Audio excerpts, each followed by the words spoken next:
नमस्कार, मैं सुनीता कथा मंथन में आप सबका स्वागत करती हूँ। कथा मंथन में आप सुनिए आज शिवानी जी की कहानी लाल हवेली। कथा मंथन के दर्शकों को मैं बता दूं, मैं अपनी कुछ हॉरर स्टोरीज और व्लॉग्स अपने नए चैनल इंडियन यूट्यूबर सुनीता के किस्से कहानियों में डाल रही हूँ। तो आप प्लीज़ वहाँ जा कर के मेरे नए चैनल में कहानियाँ भी सुन सकते हैं और उसे सब्सक्राइब कीजिए, लाइक कीजिए और शेयर कीजिए। Thank you. ताहिरा ने पास के बर्थ पर सोए अपने पति को देखा और एक लंबी सांस खींचकर करवट बदल ली। कंबल से ढकी रहमान अली की ऊंची तोंद गाड़ी के झकोले से रह रहकर कांप रही थी। अभी 3 घंटे और थे। ताहिरा ने अपनी नाजुक कलाई में बंधी हीरे की जगमगाती घड़ी को कोसा। कमबख्त कितनी देर में घंटी बजा रही थी। रात भर एक आंख भी नहीं लगी थी उसकी। पास के बर्थ में उसका पति और नीचे के बर्थ में उसकी बेटी सलमा, दोनों नींद में बेखबर बेहोश पड़े थे। ताहिरा घबराकर बैठ गई। क्यों आ गई वह पति के कहने में? 100 बहाने बना सकती थी। जो घाव समय और विस्मृति ने पूरा कर दिया था, उसी पर स्वयं ही नश्तर रख दिया। अब भुगतने के सिवा और चारा ही क्या था? स्टेशन आ ही गया था। ताहिरा ने काला रेशमी बुर्का खींच लिया। दामी सूटकेस, नए बिस्तरबंद, एयर बैग, चांदी की सुराही उतरवाकर रहमान अली ने हाथ पकड़कर ताहिरा को ऐसे संभलकर अंदाज से उतारा जैसे वह कांच की गुड़िया हो। तनिक सा धक्का लगने पर टूटकर बिखर जाएगी।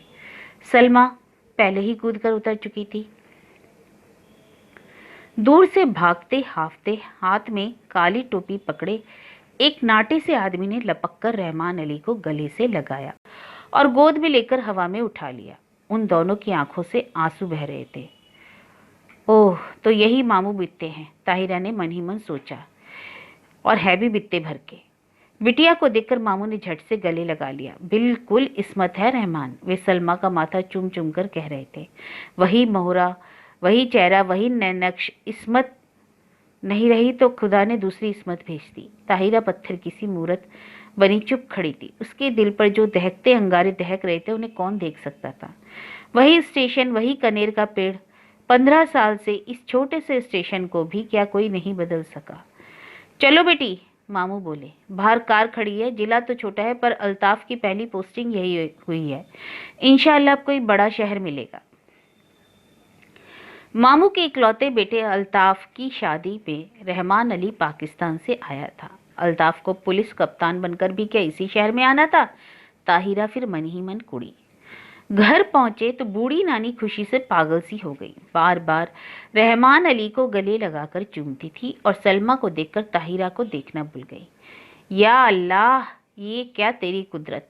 इस्मत को ही फिर भेज दिया। दोनों बहुएं भी बोल उठी। सच अम्मी जान, बिल्कुल इस्मत आपा है, पर बहू का मुंह भी तो देखिए। लीजिए, ये रही अशरफी। और झट अशरफी थमाकर ननिया सास ने ताहिरा का बुर्का उतार दिया। अल्लाह, चांद का टुकड़ा है। नन्ही नजमा देखो, सोने का दिया जल धरा है। ताहिरा ने लज्जा से सिर झुका लिया। 15 साल में वह पहली बार ससुराल आई थी। बड़ी मुश्किल से वीज़ा मिला था। 3 दिन रहकर फिर पाकिस्तान चली जाएगी। पर कैसे कटेंगे ये 3 दिन? चलो बहू, ऊपर के कमरे में चलकर आराम करो, मैं चाय भिजवाती हूँ, कहकर नन्ही मामी उसे ऊपर पहुंचा आई। रहमान नीचे ही बैठकर मामू से बातों में लग गया और सलमा को तो बड़ी अम्मी ने गोद में ही खींच लिया। बार बार उसके माथे पर हाथ फेरती और हिचकियां बन जाती। मेरी इस्मत, मेरी बच्ची। ताहिरा ने एकांत कमरे में आकर बुर्का फेंक दिया। बंद खिड़की को खोला तो कलेजा धक हो गया। सामने लाल हवेली खड़ी थी। चटपट खिड़की बंद कर तख्त पर गिरती पड़ती बैठ गई। खुदाया, क्यों मुझे सता रहा है? वह मुंह ढाँप कर सिसक उठी। पर क्यों दोष दे वह किसी को? वह तो जान गई थी कि हिंदुस्तान के जिस शहर में उसे जाना है, वहां का एक एक कंकड़ उस पर पहाड़ सा टूटकर बरसेगा। उसके नेक पति को क्या पता, भोला रहमान अली, जिसकी पवित्र आंखों में ताहिरा के प्रति प्रेम की गंगा छलकती, जिसने उसे पालतू हिरनी सा बनाकर अपनी बेड़ियों से बांध लिया था, उस रहमान अली से क्या कहती? पाकिस्तान के बंटवारे में कितने पिसे, उसी में से एक थी ताहिरा। तब थी वह 16 वर्ष की कनक छड़ी सी सुंदरी सुधा। सुधा अपने मामा के साथ ममेरी बहन के ब्याह में मुल्तान आई। दंगे की ज्वाला ने उसे फूंक दिया। मुस्लिम गुंडों की भीड़ जब भूखे कुत्तों की भांति उसे बोटी से चिचोड़ने को थी, तभी आ गया फरिश्ता बनकर रहमान अली। नहीं, वे नहीं छोड़ेंगे। हिंदुओं ने उनकी बहू बेटियों को छोड़ा था क्या? पर रहमान अली की आवाज की मीठी डोर ने उन्हें बांध लिया। सांवला दुबला पतला रहमान सहसा कठोर मेघ बनकर उस पर छा गया। सुधा बज गई ताहिरा बनकर। रहमान की जवान बीवी को भी दिल्ली में ऐसे ही पीस दिया था। वह जान बचाकर भाग आया था, बुझा और घायल दिल लेकर। सुधा ने बहुत सोचा समझा और रहमान ने भी दलीलें दी। पशेमान हो गया। हार कर किसी ने एक दूसरे पर बीती बिना सुने ही मजबूरियों से समझौता कर लिया। ताहिरा उदास होती तो रहमान अली आसमान से तारे तोड़ लाता। वह हंसती तो वह कुर्बान हो जाता। 1 साल बाद बेटी पैदा हुई तो रहा सहा मैल भी धुलकर रह गया। अब ताहिरा उसकी बेटी की माँ थी, उसकी किस्मत का बुलंद सितारा। पहले कराची में छोटी सी बजाजी की दुकान थी, अब वह सबसे बड़े डिपार्टमेंटल स्टोर का मालिक था। 10-10 सुंदरी एंग्लो इंडियन छोकरियां उसके इशारों पर नाचती, धड़ाधड़ अमेरिकी नायलॉन और डेक्रॉन बेचती। दुबला पतला रहमान हवा भरे रबर के खिलौने सा फूलने लगा। तौंद बढ़ गई, गर्दन ऐंठकर शानदार अकड़ से ऊंची उठ गई, सीना तन गया, आवाज से खुद बखुद एक अमेरिकी डॉल आ गया। वह पर नीलम पुखराज से जड़ी हीरे से चमकती दमकती ताहिरा, शीशम के हाथी दांत जड़े छपर खट पर अब भी बेचैन करवटे ही बदलती। मार्च के जाड़े में से दामन छुड़वाती हल्की गर्मी की उमस लिए पाकिस्तानी दोपहरिया में पानी से निकली मछली सी तड़फड़ा उठती। मस्ती भरे होली के दिन जो अब उसकी पाकिस्तानी जिंदगी में कभी नहीं आएंगे। गुलाबी मलमल की वह चुनरी उसे अभी भी याद है। अम्मा ने हल्का सा गोटा टाँक दिया था। हाथ में मोटी सी पुस्तक लिए उसका तरुण पति कुछ पढ़ रहा था। घुंघराली लटों का गुच्छा चौड़े माथे पर झुक गया था। हाथ की अधजली सिगरेट हाथ में ही बुझ गई थी। गुलाबी चुनरी के गोटे की चमक देखते ही उसने और भी सिर झुका दिया। चुलबुली सुंदरी बालिका नववधू से झेप झेप कर रह जाता था बेचारा। पीछे से चुपचाप आकर सुधा ने दोनों गालों पर अबीर मल दिया था और झट चौके में घुसकर अम्मा के साथ गुजिया बनाने में जुट गई थी।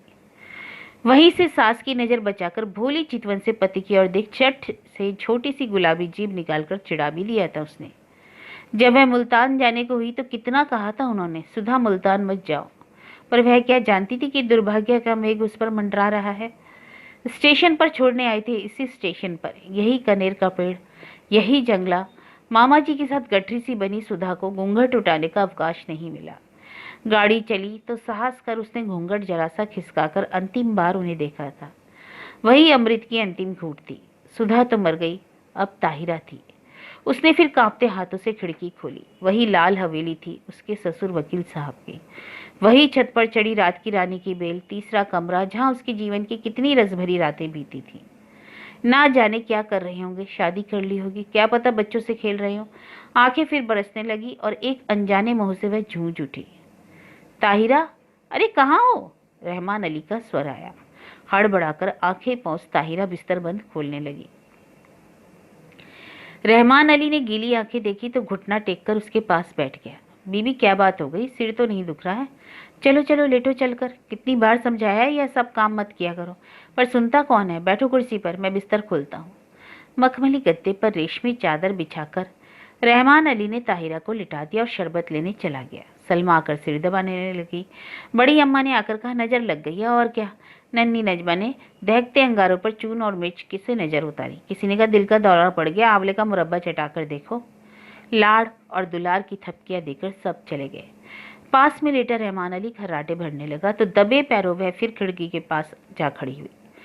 बहुत दिन से प्यासे को जैसे ठंडे पानी की झील मिल गई। पानी पी पी कर भी प्यास नहीं बुझ रही।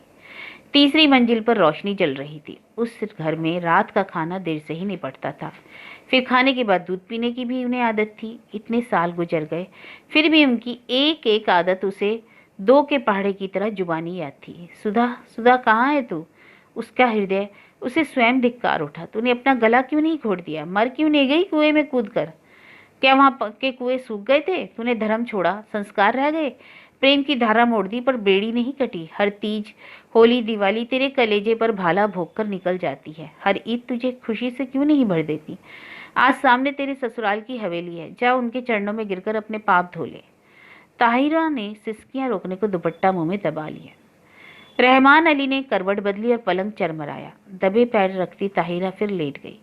सुबह उठी तो शहनाइयां बज रही थी। रेशमी रंग बिरंगी गरारा कमीज, अबरा की चमकते दुपट्टे, हिना और मोतियों की गमक से पूरा घर महक रहा था। पुलिस बैंड तैयार था। खाकी वर्दियां और लाल तुर्रम के साफे सूरज की किरणों में से चमक रहे थे। बारात में घर की सब औरतें भी जाएंगी। एक बस में रेशमी चादर तानकर पर्दा खींच दिया गया। लड़कियां बड़ी बड़ी सुरमेदार आंखों से नशा सा बिखेरती एक दूसरे पर गिरती पड़ती बस पर चढ़ रही थी। बड़ी बुढ़ियां पानदान समेटकर बड़े इत्मीनान से बैठने जा रही थी और पीछे पीछे ताहिरा काला बुर्का ओढ़कर ऐसी गुमसुम चली जा रही थी जैसे सुध-बुध खो बैठी। ऐसी ही एक सांझ को वह भी दुल्हन बनकर इसी शहर में आई थी, सिमटी सिमटाई लाल चुनर से ढकी, आस्ता सियाह बुर्का जिसने उसका चेहरा ही नहीं पूरी पिछली जिंदगी अंधेरे में डुबा कर रख दी थी। अरे किसी ने वकील साहब के यहाँ बुलावा भेजा या नहीं? बड़ी अम्मी बोली और ताहिरा के दिल पर नश्तर फिरा। दे दिया अम्मी, मामू जान बोले। उनकी तबीयत ठीक नहीं है, इसी से नहीं आए। अरे बड़े नेक आदमी हैं। बड़ी अम्मी ने डिबिया खोलकर पान मुंह में भरा, फिर छाली की चुटकी निकाली और बोली, शहर के सबसे नामी वकील के बेटे हैं, पर आस ना औलाद। सुना है एक बीवी दंगे में मर गई, फिर कभी घर ही नहीं बसाया। बड़ी धूमधाम से ब्याह हुआ, चांद सी दुल्हन आई, शाम को पिक्चर का प्रोग्राम बना, नया जोड़ा, बड़ी अम्मी, लड़कियां, यहाँ तक कि घर की नौकरानियां भी बन ठन कर तैयार हो गई। पर ताहिरा नहीं गई। उसका सिर दुख रहा था। बेसिर पैर के मोहब्बत के गाने सुनने की ताकत उसमें नहीं थी। अकेले अंधेरे कमरे में चुपचाप पड़ी रहना चाहती थी। हिंदुस्तान, प्यारे हिंदुस्तान की आखिरी सांझ।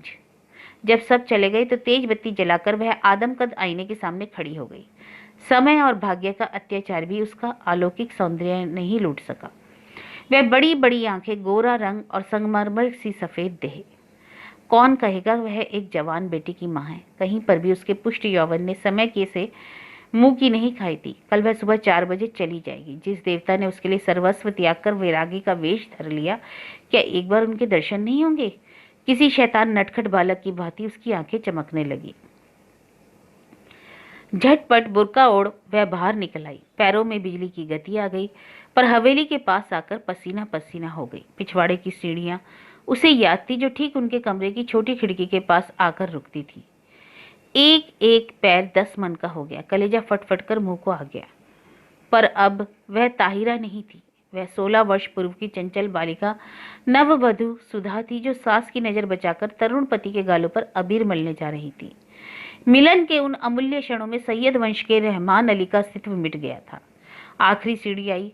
सांस रोककर आंखें मूंदकर वह मनाने लगी, हे बिल्लेश्वर महादेव, तुम्हारे चरणों में यह हीरे की अंगूठी चढ़ाऊंगी, एक बार उन्हें दिखा दो, पर वे मुझे न देखें। बहुत दिन बाद भक्त भगवान का स्मरण किया था, कैसे न सुनते। आंसुओं से अंधी ने देवता को देख लिया। वही गंभीर मुर्दा, वही लट्ठे का एक बड़ा पजामा और मलमल का कुर्ता। मेज पर अभागिन सुधा की तस्वीर थी, जो गौने पर बड़े भैया ने खींची थी। जी भरकर देख पगली और भाग जा, भाग ताहिरा भाग। उसके कानों में जैसे स्वयं भोलानाथ गरजे। सुधा फिर डूब गई और ताहिरा जागी। सब सिनेमा से लौटने को होंगे। अंतिम बार आंखों में देवता की चरण धूलि लेकर वह लौटी और बिल्लेश्वर महादेव के निर्जन देवालय की ओर भागी। ना जाने कितनी मनौतियां मांगी थी इस देहरी पर। सिर पटककर वह लौट गई। आंचल पसारकर उसने आखिरी मनौती मांगी, हे भोलेनाथ, उन्हें सुख ही रखना, उनके पैरों में कांटा भी न पड़े। हीरे की अंगूठी उतार कर चढ़ा दी और भागती हाफती घर पहुंची। रहमान अली ने आते ही उसका पीला चेहरा देखा तो नबज पकड़ ली। देखो बुखार तो नहीं है? अरे अंगूठी कहाँ गई? वह अंगूठी रहमान ने इसी साल शादी के दिन यादगार में पहनाई थी, ना जाने कहाँ गिर गई। थके स्वर में ताहिरा ने कहा, कोई बात नहीं। रहमान ने झुककर ठंडी बर्फ से लंबी उंगलियों को चुमकर कहा, ये उंगलियां आबाद रहें, इंशाअल्लाह आपके तेहरान से चौकोर हीरा मंगवा लेंगे। ताहिरा की खोई दृष्टि खिड़की से बाहर अंधेरे में डूबती लाल हवेली पर थी, जिसके तीसरे कमरे की रोशनी दब से बुझ गई थी। ताहिरा ने सर्द सांस खींचकर खिड़की बंद कर दी। लाल हवेली अंधेरे में गले तक डूब चुकी थी।